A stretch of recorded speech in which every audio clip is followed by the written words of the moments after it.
Professor José Cícero aqui com vocês para discutir um tema relacionado aos direitos humanos e também ao exercício da cidadania, certo? E o nosso foco, o foco dessa discussão hoje, ela vai permear sobre o direito à saúde e os seus desafios no Brasil contemporâneo, certo? Então, esse é o foco da discussão. A gente vai prometer ser breve, certo? Nessa discussão, vamos fazer um pouquinho de um ensaio histórico sobre a saúde pública no Brasil e os seus principais desafios no Brasil atual, certo? Então, primeiro, a gente precisa saber o que é saúde pública, ok? Então, a saúde pública é aquela voltada para as ações de manutenção da saúde da população, né? Garantindo assim um tratamento adequado e a prevenção de doenças. Então, os dois focos principais, das políticas públicas voltadas para a saúde é justamente no sentido de tratar, as doenças e também no sentido de prevenir para que o cidadão brasileiro não adoeça. Okay?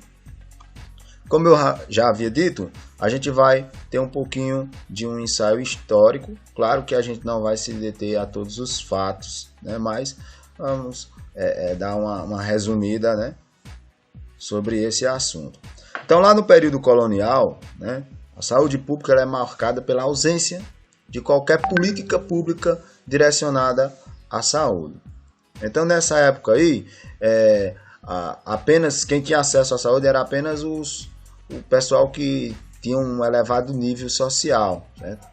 Visto que os portugueses haviam chegado no Brasil, e vieram os médicos europeus e eles só tinham, eles só atendiam as pessoas que tinham uma elevada casta social. Então, quem era de baixa renda, quem era índio, escravo, não tinha nem como imaginar uma assistência à saúde para essa galera. Então, inclusive, após a chegada dos portugueses no Brasil, os índios eles sofreram bastante, porque o sistema imunológico do índio, apesar de ser bem adaptado às condições brasileiras, os europeus, os portugueses, eles trouxeram aí uma bagagem de micro-organismos, bactéria, vírus, protozoários, doenças que o índio não era adaptado. E assim o índio começou a adoecer também devido a essas doenças, trazidas pelos portugueses, na colonização, durante a colonização. Então esse período é marcado por essas mazelas sociais. Beleza? E aí no período pós-independência, após o Dom Pedro I proclamar a independência, depois em seguida ir para o Portugal, e aí deixou Dom Pedro II assumir o comando do Brasil. Foi então que Dom Pedro II começou a fazer algumas ações direcionadas à saúde pública, certo? Algumas coisas como a criação de órgão de inspeção voltada à saúde e a adoção de medidas voltadas para o saneamento básico. Então são ações no sentido de tentar prevenir alguma proliferação de doenças. Depois disso foram surgindo também a questão de campanhas de vacinação que também sofreram certas resistências popular devido às pessoas desconfiarem dessas vacinações, ok? Quando foi lá em 1953, houve a criação do Ministério da Saúde e com isso também começou a ter começou a surgir as conferências de saúde. As pessoas começaram a debater, a discutir sobre a questão de saúde pública no Brasil. Foi numa dessas conferências que surgiu a ideia de criar um sistema único de saúde, ok? Quando foi?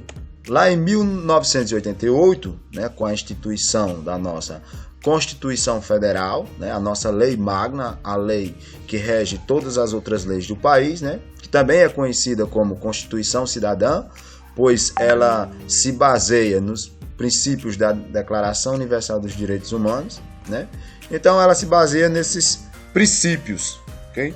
E ela traz a saúde como um direito, do cidadão e um dever do Estado. E quando eu falo Estado, eu não estou me referindo, por exemplo, a Ceará, Paraíba, não, eu estou me referindo ao poder público. Quando o texto constitucional traz que é dever do Estado, ele está dizendo aqui que é dever do poder público, certo? Promover a saúde para o cidadão brasileiro. E assim foi criado o Sistema Único de Saúde, né? Previsto na Constituição Federal, certo? Esse sistema ele é gerenciado pelo Ministério da Saúde e ele é totalmente orçamentado pelo poder público, certo? Pelo erário. Então, é o teu dinheiro, é o nosso dinheiro que contribui, né, para financiar as ações do SUS. Então, tudo que o SUS faz, ele é feito e financiado pelo dinheiro do povo, o dinheiro do contribuinte, do pagante de imposto, certo? O SUS também ele é regulamentado por Lei Federal de número 8.080, né, que ela é regida por alguns objetivos, né? Entre eles, identificar e divulgar os condicionantes e determinantes da saúde, né? Formular a política de saúde para promover os campos econômicos e sociais, né? Com a finalidade de diminuir os riscos de agravos à saúde. Então, quando você promove uma melhoria econômica e social do indivíduo, esse indivíduo ele automaticamente ele fica mais protegido, né, de doenças infecciosas, por exemplo, se ele tiver um bom saneamento básico, um bom acesso à higiene. Então, essas condições elas promovem, né, ela diminui, na verdade, o agravo, né, da saúde pública no país.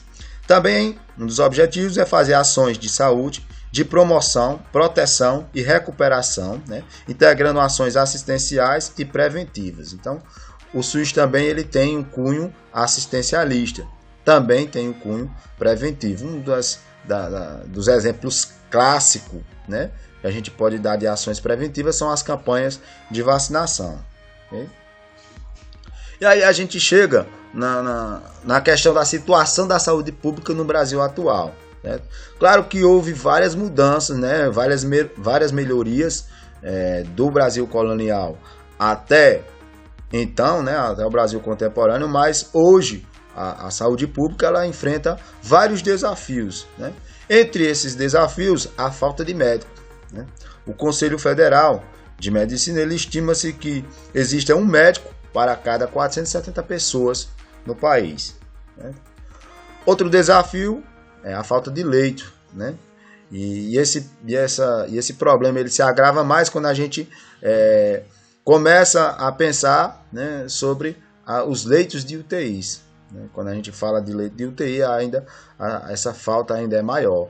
É por isso que os governos, diante dessa pandemia, né, causada pelo novo coronavírus, se preocupa com o colapso desse sistema. Por quê? Porque se aumentar o número de infectados e aumentar o número de pessoas que desenvolva o quadro grave dessa doença e necessite urgentemente de unidade de terapia intensiva e ela não tiver no sistema disponível, essa pessoa pode vir a óbito por falta de atendimento adequado. Então essa é a grande preocupação e é por isso que os governos decretaram aí estado de isolamento social, né, por causa dessa preocupação do sistema entrar em colapso e não dar conta da demanda de pacientes que necessitem da unidade de terapia intensiva. Então esse é um desafio a ser ainda superado pela saúde pública no Brasil. Outro desafio é a falta de investimento financeiro, né? Estima-se que em 2018 apenas 3,6% do orçamento do governo federal ele foi destinado à saúde. E a média mundial é de 11,7%. Então aí estamos ainda muito distante da média mundial. E a grande espera para o atendimento. Muitas vezes o paciente tem que esperar muito tempo, por exemplo, quando solicita um exame de mais complexidade, como ressonância magnética, tomografia, e ele tem que esperar muito tempo. E a doença ela não pausa, né, não espera que o paciente chegue até a data estipulada pelo SUS para fazer um exame e ser bem avaliado, né, ser bem diagnosticado. Então a doença não espera. Então o indivíduo ele tem que rezar para que dê tempo, para que ele resista até ser devidamente diagnosticado e também, né, seguir para o tratamento adequado para a sua patogenia que você deva ter, né? E aí, também esse problema ele também se agrava quando é o procedimento cirúrgico, né? Muitas das vezes o paciente chega até a vir a óbito antes mesmo de passar pelo procedimento cirúrgico, porque não resistiu à espera. Então são esses os grandes desafios que a saúde pública no Brasil está enfrentando. Okay? E eu prometi que ia ser breve a discussão, estou cumprindo com o combinado, certo? A gente já encerra por aqui. Eu espero que tenham gostado. Obrigado por ter assistido até aqui. Para quem é meu aluno, eu disponibilizei uma pequena atividade, né, um pequeno feedback para a gente discutir mais sobre o assunto lá no Google Sala de Aula, certo? Então qualquer dúvida, vem no meu WhatsApp, lá no PV, para a gente ter um contato mais direto. Para quem não é meu aluno e veio aqui buscar informações, eu espero ter ajudado, né? O meu muito obrigado por ter assistido essa videoaula, né? Eu espero que ela contribua de forma significativa para os seus projetos futuros, ok? Beijão, tchau, tchau e até a próxima, se o grande arquiteto do universo nos permitir. Valeu!